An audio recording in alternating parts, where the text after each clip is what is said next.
Hello, everybody. I'm Cherie Passey from Carolina Girl Genealogy, and I wanted to take a few minutes to talk to you today about finding and connecting family, and particularly with the descendants of the enslaved and enslavers. We can work together to find and connect descendants to their ancestors. I want to start out at the beginning is just saying, no matter who we are the descendants of, we are not responsible for our ancestors' actions.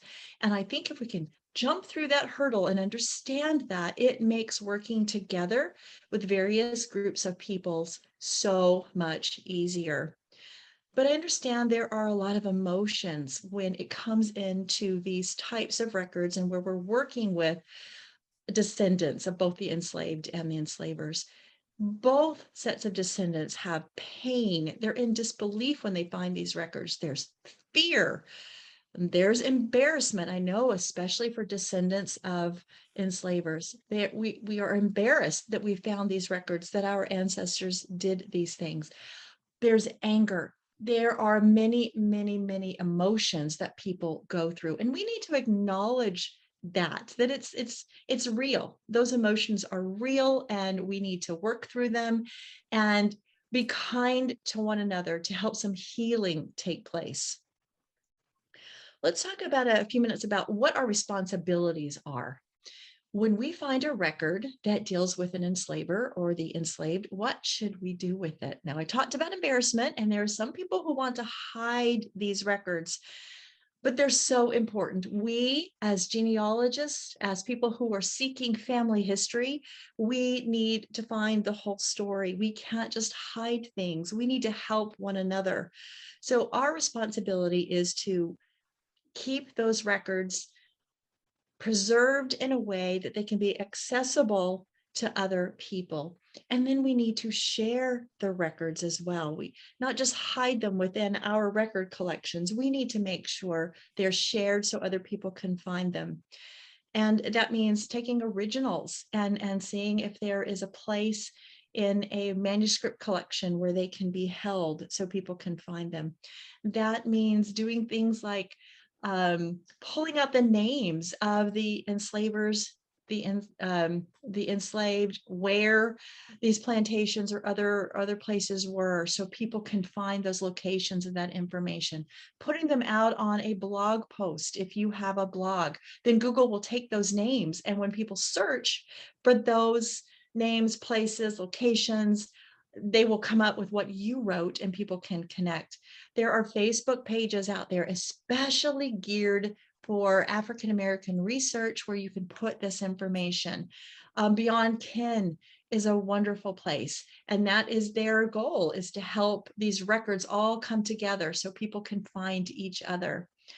Now, connecting with descendants from both the enslaved and the enslavers can be a little scary. So you put this information out there, you've added records to your tree, you've blogged about it, you've done a little research, and you've either found some descendants of the enslavers or the enslaved, and you want to connect with them because you want to know more. Remember, our stories are entwined with one another. We can't tell our story without their story. We've got to work together. And it can be scary. You don't know how they're going to take this information of you saying, hello, I am a descendant of someone who enslaved your ancestor, or the other way around, your ancestor enslaved mine. It can be awkward. It can be scary. How are people going to react? But remember, you're doing this for a purpose of connecting family. You're not doing this to blame. You're not doing this to spread shame. You're not doing this for any other reason, but you want to help connect families. So be courteous, be kind. Don't throw everything at them right at the beginning. Build a relationship as you work together.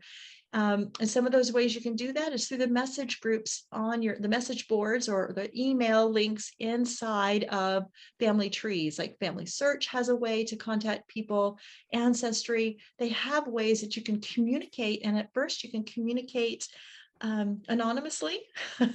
And then as you start building a relationship and trust, you can give each other your actual email addresses. Just be kind.